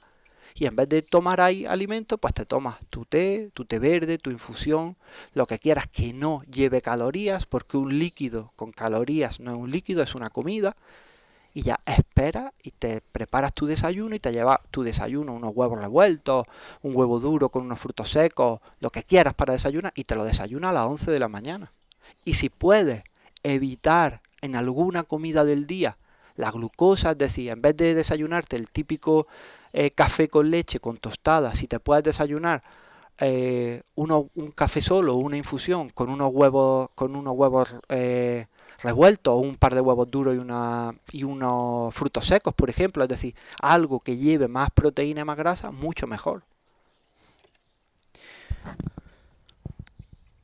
Bueno, es que estaba pensando porque al final este tipo de cosas que nosotros las tenemos tan normalizadas, bueno, yo las tengo tan normalizadas, claro, tú en consulta te encontrarás con que esto es complicado. Sí, Claro, claro, pero bueno, es que es sorprendente. Pues bueno, yo desde aquí quiero decir que al final una vez más es cuestión de hábitos, que al principio puede ser como complicado, ¿no? Decir, oye, voy a cambiar esto, pero yo sencillamente quiero compartir personas que conozco que están súper fuertes, súper atléticas, súper en forma. Hacen 2 comidas al día. ¿Qué significa 2 comidas al día? Significa que se levanta por la mañana, a lo mejor se toman un café, entrenan, lo que sea, luego comen, si surge, y luego a lo mejor cenan. Eso no significa que coman menos calorías al final del día que una persona normal. Significa que las distribuyen en una sola comida y esto enlaza y tiene mucho sentido porque son personas que a lo mejor esa resistencia a la insulina la tienen muy bien gestionada y entonces a la hora de usar esa grasa como combustible, pues lo tienen mucho más fácil. claro, tiene una flexibilidad metabólica que es como se conoce brutal. Claro, y sencillamente una vez más, pues queremos compartir que es una cuestión más de que tu cerebro acabe encontrando ese punto porque no es tu cuerpo. Tu cuerpo va a aguantar, tu cuerpo va a sobrevivir y tu cuerpo mm, no va a tener ningún problema, o sea, nada, no vas a acabar en el hospital. Donde estamos encontrando los problemas es en que tu cerebro todavía no tiene esas conexiones hechas, que sí que tienen estas personas que te he mencionado, pero que eso no significa que tú no puedas, ¿no? Porque al final siempre está esa barrera em, que encontramos o que se excusan con la genética, cuando tú ahora mismo nos vas a comentar cuánto de importante es la genética frente a la epigenética. Ahí está. Cuando yo siempre me dicen, porque me estoy riendo porque siempre digo lo mismo, digo, si me pagarais un suplemento por cada vez que me preguntáis esto, digo, me podría ir de vacaciones todos los años a las Maldivas. Pero yo en consulta trabajo de 10 a 6 las 8 horas seguidas. A veces, pues, si tengo circunstancias que tengo que viajar o tengo que hacer tal, pues a lo mejor hay algún día que trabajo más de esas 8 horas. Pero normalmente siempre trabajo así. Entonces cuando oferto las horas, pues siempre, pues queda la hora de las 2, la de las 3 libres. Total, siempre que vienen los pacientes a consulta, siempre me dicen lo mismo. Siempre, Pedro, todo. ¿Y tú cuándo comes, Antonio? Digo, no, es que yo a mediodía no como. Pero ¿por qué? Digo, porque me es más fácil desayunar bien y después cenar temprano que comer a mediodía, porque así pues puedo gestionar el día, puedo salir a correr con mis perrillos, después puedo salir al campo a pasear, digo, es la manera. Pero algo te comerás, ¿no? Y yo, no, digo, si algún día tengo mucha hambre, pues a lo mejor bajo a la frutería y me compro una manzana, pero no me pasa casi nunca. No, no, algo, pero no te puedes, ya la ansiedad de ellos, eso es tal. Digo, no, no, que, digo, no pasa nada, digo, no pasa nada, digo, es algo que es mi ritmo de vida, es algo que yo tengo entrenado. Y es lo que te decía, yo mi genética, mi gen FTO me haría ir a comer 1000 veces al día. Y de hecho, yo esto lo hablaba con nuestra querida amiga Sari, que yo sé que es muy buena amiga tuya, para mí yo siempre digo que es mi hada madrina, y esto lo decíamos, digo yo, Sari, y que las personas que me estén escuchando que tengan sobrepeso, que entiendan que lo digo del cariño. Es decir, yo digo, yo todavía tengo ahí mis genes de gordo, mi Antonio gordo ahí clavado, que yo, por ejemplo, cuando voy a un sitio en el que hay, por ejemplo, voy por el centro de Madrid, galletas, tal, empiezo a oler cosas, ya empiezo a tener hambre de bocado, ya tengo que decir, Antonio, para, tal, no te tienes que comer eso porque esté ahí y no lo hayas probado nunca, tal, eso es lo primero. Entonces, es cierto, es cierto que cuando yo decía en mi libro, siempre digo que nuestra salud depende más de la genética, perdón, depende más de nuestros hábitos de vida que de la genética o de la suerte, eso es muy entrecomillable. Es decir, es cierto que hay determinadas, si por ejemplo nacemos con la putada de tener, por ejemplo, fibrosis quística, por ejemplo, hay una chica que se llama Paz Bonoato, que la tía, eso es un ejemplo de vida, Pedro, porque joder, con su fibrosis quística y la vez marcándose un hit.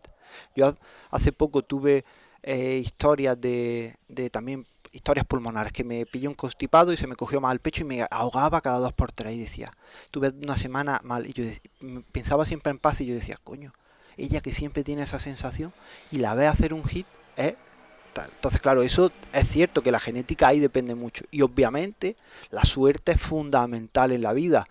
Porque tú y yo, bueno, tú y yo, y si hay alguien, las personas que nos están escuchando lo estarán haciendo con un acceso a internet y con un dispositivo móvil. Ya estamos en el 5% de las personas con más suerte de este mundo. Si nosotros abrimos el grifo y sale agua, ya somos más afortunados que 2.600 millones de personas en el planeta. Entonces, claro que la suerte depende, y claro que la genética, pero tiene una pequeña importancia. Es decir, nosotros los genes cargan la pistola, pero depende de nuestro estilo de vida que el gatillo se aprieta. Entonces, da igual todo lo jodido que estés, todo lo mala genética que tengas, que desde la genética que tienes siempre vas a tener una horquilla en la que te puedes mover hacia estar mejor o hacia irte hacia el pozo. Entonces tú decides, no compites contra nadie, solo compites contra ti mismo. Tu meta no es estar mejor que otro, ni estar bien, ni estar curado. Tu meta es estar mejor que la persona que eras ayer. Ya está. Y eso depende de tu estilo de vida. Da igual tu genética, porque dentro de tus posibilidades siempre se puede mejorar. Que por supuesto lo que yo te decía, que yo soy muy poco respondedor ante el ejercicio físico, súper poco respondedor. Pero es cierto que el Antonio de hoy no es el Antonio de antes. Yo ahora cojo mi kettlebell de 12 kilos y digo, soy la puta bomba. Pero para mí, te quiero decir, comparándome con el que era antes, es decir, yo ahora hago 20 flexiones en el suelo, que yo, Pedro, cuando empecé, no podía hacer una flexión en el suelo. Yo la primera vez que salí a correr, después, pero yo he sido muy sedentario, la primera vez que salí a correr, hice mi primer kilómetro y digo, madre mía, he roto los récords. Lo hice en 12 minutos. 12 minutos a un kilómetro, ni andando, te quiero decir, hace eso. De hecho, te quiero decir, un nivel... Y claro, yo veo el Antonio de hoy y digo, estoy muy bien, pero claro, pero yo, por ejemplo, si me comparo contigo, me comparo con Uri, yo, por ejemplo, de mi obesidad, tengo restos. Es decir, yo, por ejemplo, siempre tengo en las tetillas una grasa que esa no se va. Te quiero decir, ya están caídas porque es mezcla de piel y mezcla de grasa. O tengo el Michelincillo, que yo he estado súper delgado, más que ahora. Bueno, ahora no es que esté delgado, pero que está... Y siempre he tenido el Michelin caído y la tetilla hacia... ¿Por qué? Pues porque tengo un exceso de piel y tengo ahí una grasa que ya no se puede ir de cuando estaba redondo, te quiero decir.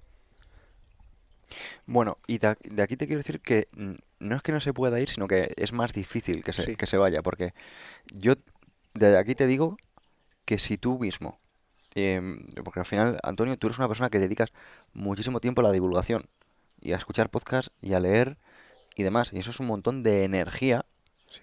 que ya te digo yo que Uri dedica, por ejemplo, a hacer flexiones. Entonces, el punto está en que yo estoy convencido, de verdad, que si tú te pones con la energía que tú le pones a esto, tenemos otra conversación. Vamos, convencido. Porque lo he visto. he visto a personas de un perfil similar, con un discurso parecido, que se han dado la oportunidad. Se han dado la oportunidad de decir, pues voy a hacer esto.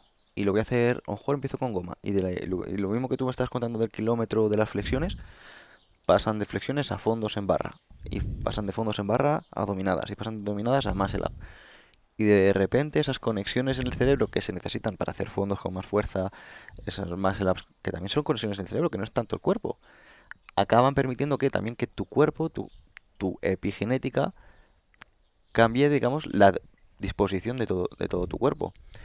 Y sobre todo porque es que este tipo de cosas em, a veces nos sirven como una limitación. Una limitación en el punto en el que uno se autojustifica. Y se autojustifica ¿por qué? Porque hay motivos. ¿Vale? Hay motivos, yo respaldo, bla, bla, bla, bla. Pero, igual que tú puedes ver mucho más lejos que yo en todo el punto que estamos mencionando durante el día de hoy, yo veo un poquito más que tú en el punto de los resultados a nivel de exposición al ejercicio físico, como agente estresor. De la misma manera que si hablásemos con Sí, Winhoff, se reiría de mis baños al agua fría, a donde quiero ir, ¿no? Entonces, ¿y qué me diría Winhoff? No, no, no, no es tu genética, eres tú, es tu mente, es tu cerebro. Y yo sé que lo diría con todo el sentido del mundo porque él entrena gente precisamente para esto, ¿no? Pues yo te digo que tú mismo también puedes llegar a ese nivel, 100%. Solo que sí, evidentemente tú sabes que hay un precio que pagar y es a lo mejor no hay que estar tanto en ese proceso ya, sí, divulgativo y demás, que además tú ya vienes de ya. grabar ahora mismo para el máster de PNI, estás aquí en Madrid con un montón de eventos, pero no vienes vengo de este centro de aquí, de Sí, entrenar, vengo de esta... ¿Me explico? totalmente. Tienes Entonces, toda la razón ahí. entonces te lo digo porque es que lo he visto, ¿no? Y eso es una cuestión que tú además sabes, que esto contigo se puede hablar con mucha facilidad, que no es una cuestión de edad, porque esto, si tú empezaras, no digo hoy, dentro de 5 años, te diría exactamente el mismo lenguaje, las mismas palabras, te diría el mismo discurso. Porque hay personas que ellas mismas se dicen que no por la edad. Yo hace unos meses tuve una cirugía grave en mi espalda y la gente me dice, o nuestro colega Uri, que ha tenido también una cirugía en el bíceps hace relativamente poco, ¿no? Los médicos nos dicen, no, esto y esto. Digo, perfecto. Pero si tú vas a rehabilitación 2 horas a la semana versus tú entrenas 2 horas al día, estamos hablando de que al final de la semana estás haciendo 14 veces más horas, o sea, 14, bueno, sí, Sí, sí, 14 veces más que el que va 2 veces a rehabilitación. Pero si es que esto lo multiplicas en 2 meses, multiplica 14 por 8. Entonces es exponencial. Y es una cuestión exponencial que nosotros, por ejemplo, no solo llevamos al entrenamiento, nosotros, por ejemplo, lo llevamos a nuestra postura, lo llevamos a nuestra nutrición, lo llevamos a cómo nos movemos durante todo el día, que eso al final es lo que nos hace mejorar es el tiempo bajo tensión. El tiempo bajo tensión. Tú cuando estás entrenando te expones a un estresor, un tiempo bajo tensión. Pero si tú mantienes ese tiempo bajo tensión en tu día a día con cosas que luego ahora vamos a ver cuando terminemos de grabar, hablamos en un año, mm, ¿vale? te tomo la palabra. Además, tú tienes muchas virtudes, pero una de ellas es que eres capaz de motivar a la gente. ¿Sabes por qué motivo? Porque lo he visto, lo he hecho. Entonces, yo me opero hace nada y ya estoy haciendo back levers, press to handstand, muscle ups con... A ver, ya te enseñaré ahora una foto de mi espalda y ahí la ves. Y son hechos, lo veo. ¿Por qué? Porque tú mismo has estado con gente que yo solo he leído. Un tipo es el señor Bruce Lipton. Háblanos de Bruce Lipton. Antes de eso, has dicho una frase cuando has dicho lo del cuerpo bajo tensión. Yo siempre suelo decir que la hormesis es como tocar a la guitarra.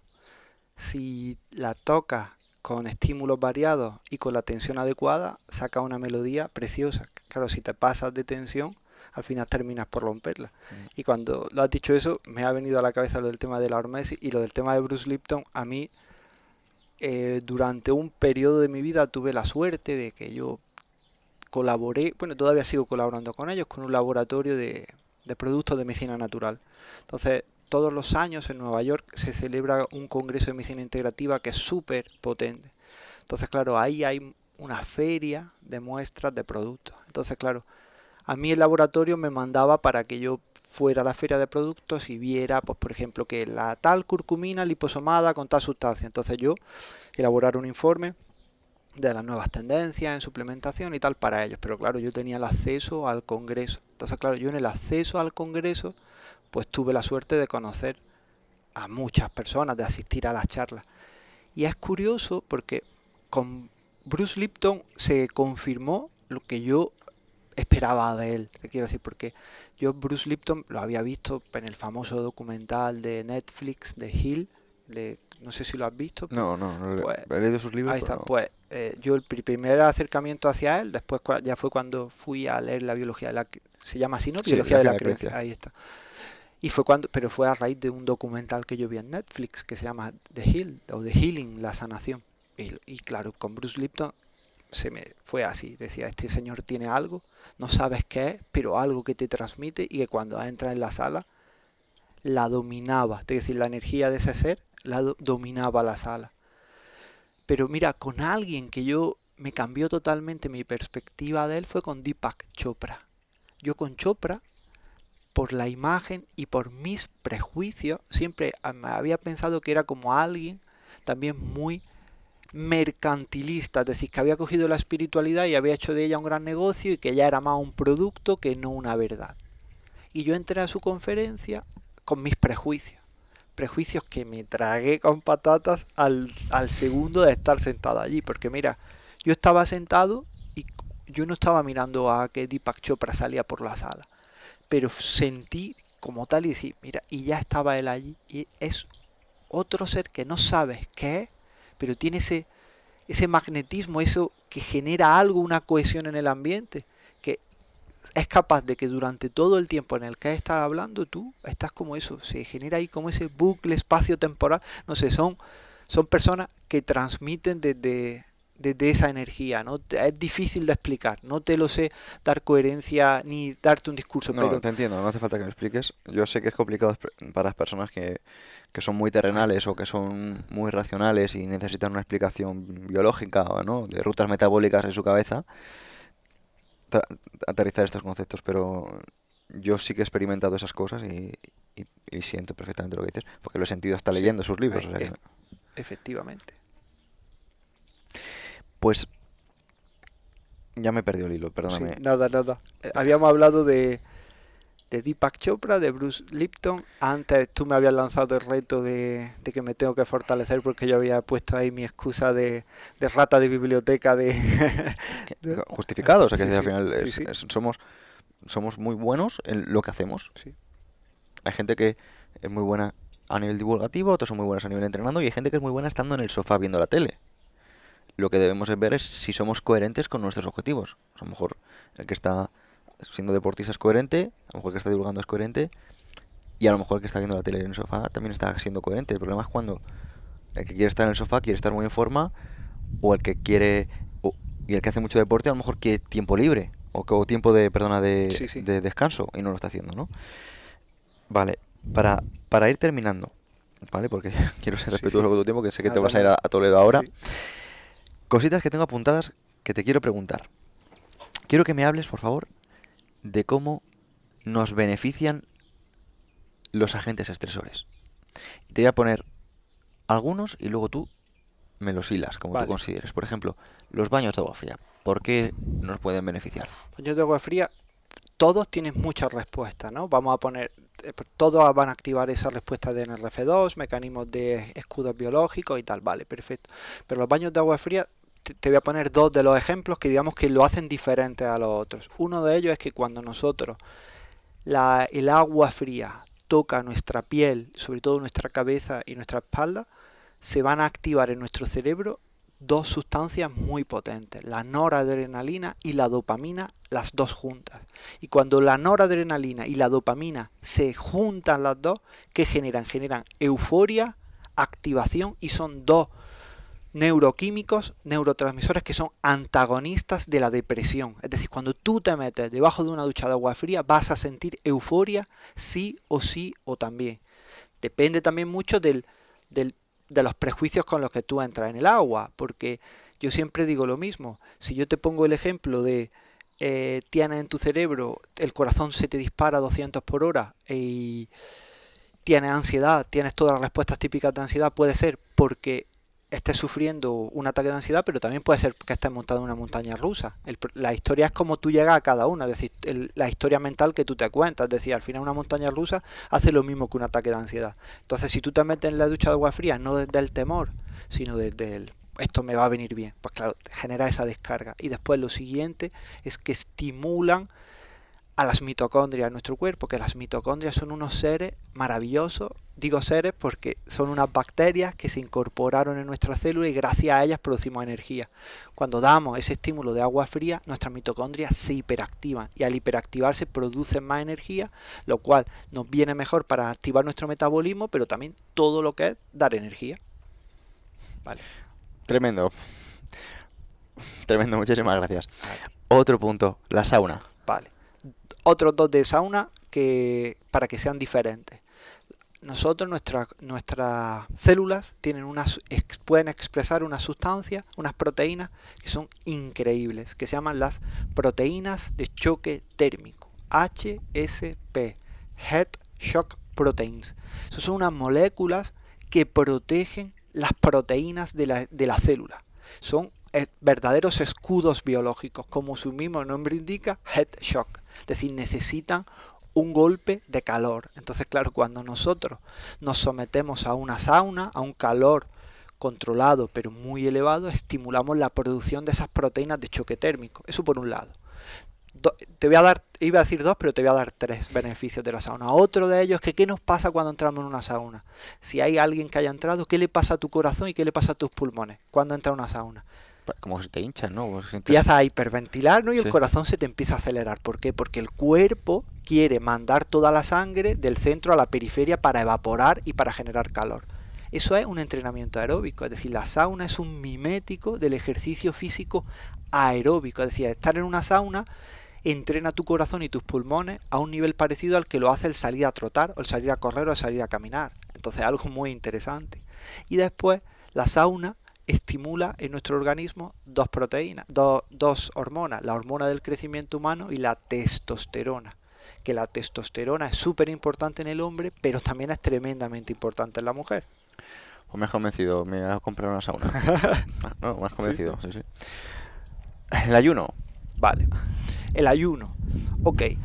El ayuno, nosotros, cuando estamos bajo poca disponibilidad de calorías en nuestro organismo, se activa otra proteína que se llama la AMPK quinasa. La AMPK quinasa es una proteína que se llama de Energy Sensing Molecule, es decir, una molécula que percata la baja cantidad de energía. Entonces, ¿qué dice nuestro cuerpo cuando está en ayunas? Chicos, hay poca energía, vamos a producir energía. ¿De dónde? Va a facilitar que nuestro cuerpo vaya a esos recursos de grasa para cogerlo y va a activar toda la maquinaria que va a quemar sustrato metabólico, dice ese glucosa, dice ese grasa, para producir energía celular, que es el ATP. Eres una bestia, ¿eh? Te quiero felicitar por... Madre mía, menuda enciclopedia. El ejercicio físico como estresor. Bueno, el ejercicio físico hay un artículo muy interesante que salió a principios de los 2000, creo, que le llamaban The Exercise is the Real Polypill, es decir, el ejercicio físico es la verdadera polimedicación. Es decir, cuando nosotros nos ponemos a hacer ejercicio físico cuantificada a día de hoy, liberamos 4.600 moléculas a sangre, es decir, no hay ninguna intervención tan potente como mover a nuestro cuerpo. Es decir, y sobre todo, aquí puedo hilar para hablar de algo que es muy diferencial del ejercicio físico, es que el músculo es un órgano endocrino, para lo bueno o para lo malo. El músculo, cuando estamos sedentarios, libera sangre, sustancias proinflamatorias.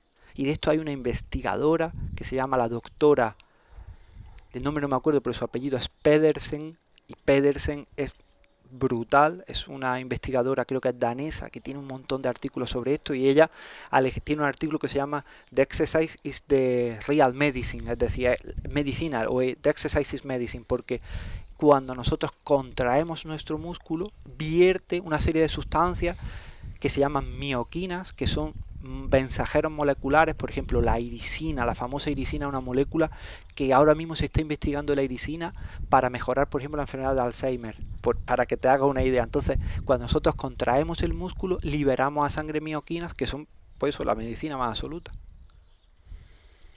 Madre mía. Por favor, dejarle like y todas esas cosas, compartir, que quiero traer a Antonio más veces. Quiero que me hables de cómo nos pueden mejorar los retos cognitivos. Vale. Pues los retos cognitivos nos sirven para muchas cosas, pero claro, aquí esto es muy importante, porque cuando hablamos de retos cognitivos, los retos cognitivos no son hacer sudokus, es decir, o no es hacer crucigramas, porque cuando tú te entrenas a hacer sudoku, te convierte en una bestia parda de hacer sudoku. Ahí está. Entonces, son estímulos cognitivos que generen pensamiento arborescente, pensamiento transversal. Es decir, un estímulo cognitivo es leerte un artículo, o lo que tú haces perfectamente, vivir una experiencia vital, ya sea leer un libro, ver tal, tener una conversación, y sobre eso sentarte, parar, reflexionar y emitir un juicio de valor sobre ello y expresarlo, por ejemplo, en un podcast. Eso es un reto cognitivo brutal. Bueno, lo que tú haces, que llegas y estamos aquí y haces una alusión a los espartanos y a los atenienses. Por ejemplo, ahí está. Pero, por ejemplo, otro reto cognitivo que es el más potente y es vital también en los niños pequeños para generar lo que se llama la poda neuronal. Es muy importante. Los críos cuando nacen y las chicas cuando nacen tienen neuronas hiperconectadas. De más. Entonces tenemos que generar una poda para generar conexiones fuertes y sanas.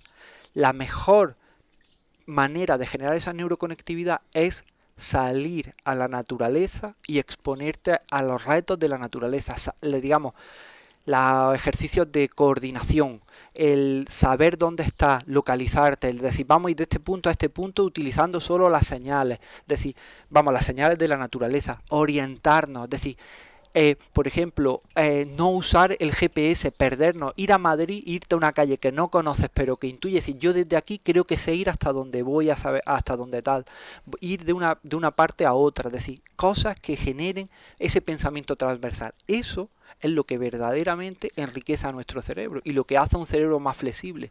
Y un cerebro, si es flexible a nivel cognitivo, va a ser flexible a nivel conductual. Y eso es muy importante, porque si no tienes flexibilidad conductual, no vas a poderte levantar del sillón a hacer esas flexiones. Desarrollar la adaptabilidad. Sí. Pues mira, de aquí quiero hacer yo un apunte de un libro que recomiendo 100% a cualquier lector.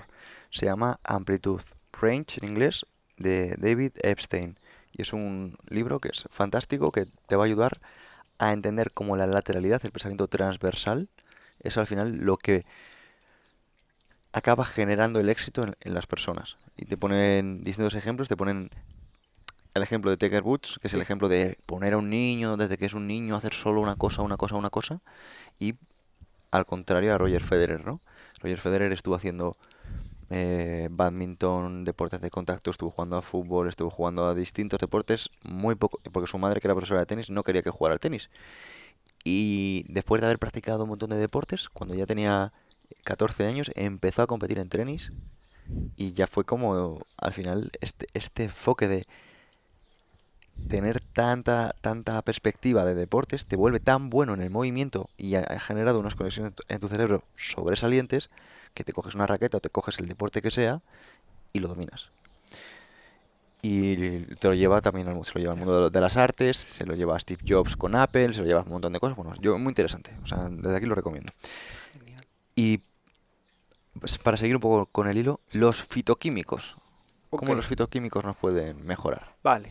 Aquí, para las personas que nos están escuchando, si lo ven después por YouTube, podrán ver aquí al lado Ketodama, esto es un ketodama. Pues explícame tú primero qué es y ahora yo te explico por lo que lo miro y te lo digo. Vale, pues mira, esto es una especie de bonsái que se alimenta de su propio musgo. O sea, digamos que es una base de musgo donde se ha generado una estructura la cual está llena de nutrientes y se alimenta sencillamente si lo regamos. O sea que aquí tiene Sí, como su propio universo y lo que hace es genera frutos. Este árbol, que esto es un olivo, tiene cerca de 13 años. Y bueno, desde aquí si alguien quiere informarse, el tipo que lo lleva se llama Kaito, y lo pueden buscar en redes sociales como Kaito Ketodama. Y estamos hablando de que, fíjate, ¿no? Lo sí. tenemos encima de una pizarrita, su- no tiene maceta, porque su maceta es el musgo, y a partir de aquí un olivo que está generando sus Su frutitas. aceitunita. Qué Sí, bonita. sí, sí. Es que es precioso, ¿eh? Es una pasada. Muchas gracias, es un Sí, regalo sí, de mi sí. amiga Vanessa. Pues es una maravilla. Pues vamos a coger al olivo como alusión. Yo soy de Granada, más quien haya estado en Granada, solo escuchándome sabe, dice, este tío de Madrid no es andaluz y de Granada. Bueno, Granada y Jaén son, digamos, la tierra del aceite de oliva, son de las cunas en España de aceite de oliva. ¿Y esto por qué lo digo? No por hacer publicidad a mi tierra ni tal, que también un poco, pero nosotros, los granadinos, las personas que conocen el campo, que saben de la natural, vamos, de las plantas, sabemos que el olivo genera, cuanto está en un terreno más árido y más seco, va a generar una aceitunita muy pequeñita, pero genera, Pedro, el mejor aceite. Es el aceite más... ¿Y cuál es el mejor aceite? El que amarga y pica. Porque ese aceite verde intenso, es muy denso y que pica un montón, que amarga un montón? ¿Por qué digo esto? Porque lo que le da el sabor amargo y picante al aceite de oliva y le da ese color verde intenso son los fitoquímicos, sobre todo uno que se llama la oleuperina europa y otro que es el hidroxitirosol, son los que le dan ese sabor. ¿Y por qué tiene ese aceite de oliva ese sabor? Porque en respuesta al calor y a la ausencia de agua, se estimulan en él respuestas físicas adaptativas que se llaman hormesis. Y claro, como el árbol, el pobrecito, no se puede ir, no puede correr, no puede huir, pues genera esos fitoquímicos. ¿Qué ocurre? Que cuando esos fitoquímicos que están ahí, nosotros los ingerimos, es decir, cuando nosotros comemos ese aceite de oliva rico en esas sustancias inducen en nuestro cuerpo también esa hormesis, también activan esos escudos celulares que nos protegen contra las enfermedades crónicas. De ahí que los fitoquímicos, que son los principios activos que le dan el color, el sabor y el olor a las frutas, a la verdura, a las raíces, a las plantas aromáticas, a las hierbas medicinales, a las infusiones, sean moléculas que cuando nosotros no las comemos mejoran tremendamente nuestra salud.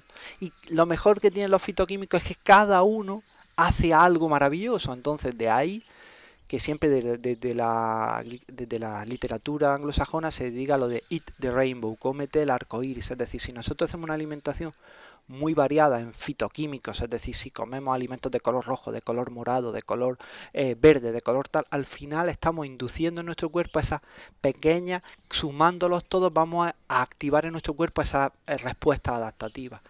¿Qué ocurre? Pues que hay alimentos que son más ricos en esos fitoquímicos. Por ejemplo, los alimentos, como te digo, que son de sabores amargos, pues por ejemplo, la cúrcuma tiene un fitoquímico que es la curcumina. La curcumina no la pone la planta porque quiera la planta que nosotros nos curemos, ¿no? La curcumina está en la raíz de la cúrcuma para evitar que sea atacada por hongos. Entonces, claro, es una sustancia defensiva que cuando nosotros no la comemos estimula en nuestro cuerpo esas respuestas protectoras. Por ejemplo, los arándanos tienen una sustancia llamada el estilbeno que es el responsable de ese color y ese sabor. ¿Qué ocurre? Que hoy día el problema que tenemos es que, claro, también hemos generado plantas cómodas, plantas que viven demasiado cómodas. Es decir, cuando nosotros a una planta le ponemos pesticidas, la encerramos en un invernadero, le damos todo el agua que necesita, tal, ¿qué va a hacer? Que va a generar frutas muy grandes, pero ¿qué le pasa a las manzanas hoy día?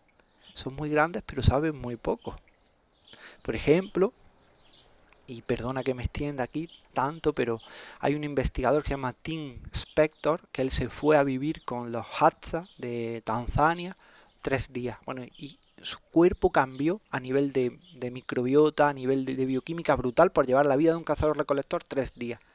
Pero lo que él hizo fue que había unos frutos rojos que comían allí, unas bayas, pues cuando se llevó una baya y la analizó tenía 20 veces más fitoquímicos que las bayas que podemos comprar ahora comerciales. Con eso no quiero decir que no se pueda hacer nada, pero sí que es muy importante, pues eso, tomar, si más cabe, pues alimentos, por ejemplo el té verde, la cúrcuma, aceite de oliva, infusiones muy variadas, especias muy variadas en abundancia, porque aunque es cierto que tiene menos fitoquímicos, pero tienen y son muy beneficiosos para la salud.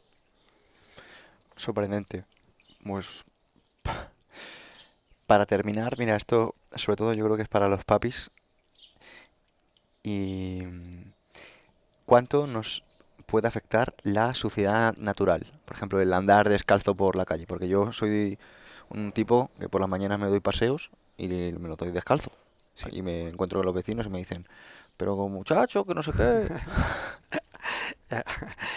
Bueno, primero, si nosotros andamos descalzos en entornos naturales, es decir, en tierra, en césped, en zonas naturales, ya no solo, pero eso tiene un gran beneficio, es que nosotros, nuestro cuerpo, somos máquinas eléctricas, es decir, no tienes que ver muchas veces cuando vas a un centro comercial y tocas algo, te da un chispazo. ¿Por qué? Porque nosotros estamos cargados eléctricamente. Entonces, necesitamos de vez en cuando entrar en contacto con con la naturaleza, con la tierra, para hacer lo que se llama una toma a tierra y descargarnos ese exceso de carga electromagnética que perjudica nuestra salud. Eso por un lado. Pero después por otro, tenemos que pensar que hay dos tipos de suciedad. La suciedad artificial, que nunca nos va a mejorar, es decir, la suciedad que hay en las ciudades, el hollín, la contaminación, productos químicos, etcétera. Eso es nefasto para nuestra salud. Pero nuestro cuerpo siempre ha estado en contacto con la suciedad limpia, la tierra. Es decir, cuando nosotros, la tierra, las plantas, los árboles, tienen un ecosistema bacteriano, es decir, generan, por ejemplo, hay bacterias que se llaman los bacilos de suelo, Bacillus subtilis, que también se le llama como el bacilo de la hierba, Bacillus coagulans, el indicus, hay muchos, que son bacterias que tienen un efecto positivísimo en nuestro cuerpo y están en la tierra, en las plantas, en los árboles. ¿Qué ocurre cuando nosotros entramos en contacto con la tierra, con la naturaleza, respiramos esas bacterias que van a generar un efecto súper beneficioso en nuestra salud? Pero aquí también a las personas que nos están escuchando pueden decir, bueno, Antonio, es que yo vivo en el centro de Madrid.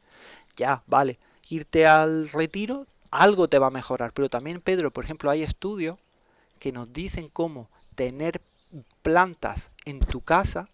Cuando nosotros, perdona, le he dado al micro, la persona que esté escuchando ha hecho ¡paf! Eso he sido yo que le he pegado con la mano al micro. Digo que las plantas que tenemos en nuestro hogar también generan un hábitat para esas bacterias que son beneficiosas. Entonces hay estudios en los que miden el aire en casa que tienen macetas y se ve cómo hay bacterias beneficiosas para nuestra salud que no están presentes en casas que son totalmente asépticas.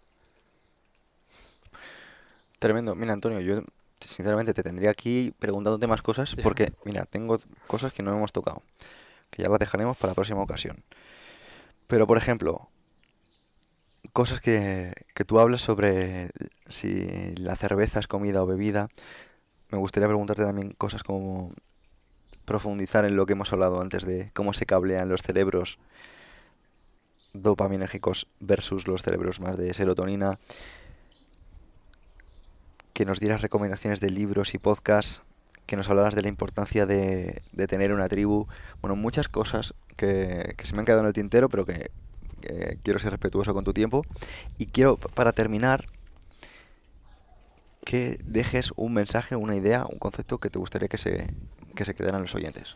Vale, pues el concepto que les puedo dejar es que si yo, que por naturaleza tiendo a ser, y nunca me sale la palabra, pero lo voy a intentar, procrastinador, que siempre he sido más sedentario, que he sido una persona muy introvertida, que he tenido todas las patologías que os podáis imaginar, las he tenido yo. Entonces, si yo pude, dentro de mis posibilidades, mejorar, créeme, Pedro, cualquier persona que se lo proponga también puede. Entonces, yo soy Yo he sido el ejemplo de todo lo que no se tiene que hacer en la vida. Yo he sido del que se alimentaba a base de, desayunaba a base de Nesquik y las galletas María, por ejemplo, y que comía pizza y que cenaba macarrones. Es decir, si yo, dentro de todo el desorden de vida que he tenido durante muchos años de mi vida, pude mejorar, cualquier persona que se lo proponga y, muy importante, se rodee